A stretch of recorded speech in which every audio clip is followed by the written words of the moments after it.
pane nyaya inoitika kuRwanda muri Zimbabwe makazvinzwa last week muchunzi pachibuda nhau dzekuti aiwa Rwandan president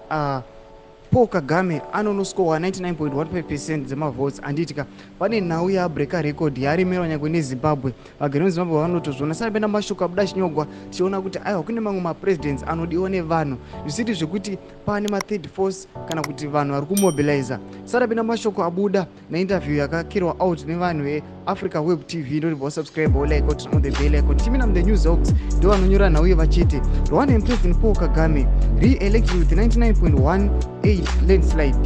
for a fourth term on Monday last week, says he has been trying to retire for some years, but his party and Rwandans keep on asking him to stay on. He says, however, there is a necessity that he needs to go and allow a successor to emerge, balanced with the reality that his supporters are not ready to let him go for now.